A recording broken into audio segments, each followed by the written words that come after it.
Football ലോകത്തെ ശരിക്കും ആകാംക്ഷയിലായെത്തിയ മത്സരമാണ് കടന്നുപോയത്.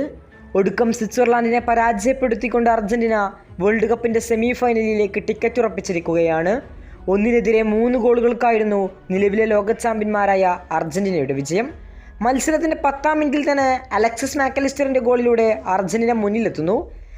രണ്ടാം പകുതിയുടെ 68ാം മിനിറ്റിൽ സ്വിറ്റ്സർലാൻഡ് തിരിച്ചു വരുന്നു. മത്സരം പിന്നീട് അധിക സമയത്ത് അർജന്റീന ആരാധകരെ വണ്ടറടിപ്പിച്ചുകൊണ്ട് ഇതുവരെ ഈ വേൾഡ് കപ്പിൽ ഗോളടിക്കാത്ത ഹൂലിയൻ അൽവാരസിൻ്റെ കാലിൽ നിന്ന് പിറന്നത് മനോഹരമായ മഴവില്ലായുള്ള ഗോൾ കൂടിയായിരുന്നു. ഇതോടെ 112ാം മിനിറ്റിൽ മുന്നിലെത്തിയ അർജന്റീന പിന്നീട് മത്സരം കൈവെള്ളയിൽ ഒതുക്കുകയായിരുന്നു. ഒടുക്കം മത്സരത്തിൻ്റെ 120ാം മിനിറ്റിൽ ലൗതാരോ മാർട്ടിനസ് കൂടി ഗോൾ നേടിയതോടെ ഗോൾ പട്ടിക പൂർത്തിയായി. അങ്ങനെ മത്സരത്തിൽ അർജന്റീന വമ്പൻ വിജയം സ്വന്തമാക്കുകയായിരുന്നു.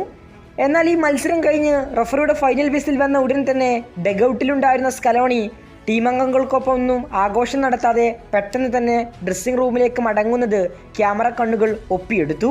മത്സരശേഷമുള്ള അർജന്റീനയുടെ വിജയത്തിൽ ആഘോഷങ്ങളില്ല, വ്യതിചലനങ്ങളില്ല. അദ്ദേഹത്തിൻ്റെ ശ്രദ്ധ മുഴുവൻ ഇതിനകം വേൾഡ് കപ്പ് സെമി ഫൈനലിലാണ്. ഇങ്ങനെയായിരുന്നു അർജന്റീൻ മാധ്യമങ്ങൾ ഇതിനെ റിപ്പോർട്ട് ചെയ്തത്. ഈ വിജയത്തിൽ ആഘോഷിക്കാൻ അദ്ദേഹത്തിന് സമയമില്ല.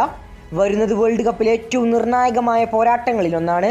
അതിൻ്റെ തയ്യാറെടുപ്പുകളിൽ സ്കലോണി ഇപ്പോഴേ തുടങ്ങിക്കഴിഞ്ഞെന്നാണ് അർജന്റീൻ മാധ്യമങ്ങളുടെ റിപ്പോർട്ട്. സെമി ഫൈനലിലെ അർജന്റീന ഇംഗ്ലണ്ട് പോരാട്ടം ഏറ്റവും കടുപ്പമേറിയതായിരിക്കുമെന്ന് സംശയങ്ങളൊന്നുമില്ല. വമ്പൻ പോരാട്ടത്തിനായിരിക്കും ഫുട്ബോൾ ലോകം സാക്ഷിയാവുക. ഇംഗ്ലണ്ട് അർജന്റീന പോരാട്ടത്തിൽ ആരായിരിക്കും വിജയിക്കുക? നിലവിൽ മിന്നും ഫോമിലാണ് ഇംഗ്ലണ്ടും കളിച്ചുകൊണ്ടിരിക്കുന്നത്. സ്കലോണിയുടെ കണക്കുകൂട്ടലുകൾ ശരിയാകുമോ? കാത്തിരുന്നു തന്നെ കാണാം. ഇംഗ്ലണ്ട് അർജന്റീന പോരാട്ടത്തിൽ ആര് വിജയിക്കാനാണ് സാധ്യത? നിങ്ങളുടെ ഒപ്പീനിയൻ തീർച്ചയായും കമൻറ്റ് ബോക്സിൽ അറിയിക്കുക. കൂടുതൽ ഫുട്ബോൾ വാർത്തകളും വേൾഡ് കപ്പ് വിശേഷങ്ങളുമായി ഇനിയും കണ്ടുമുട്ടാം.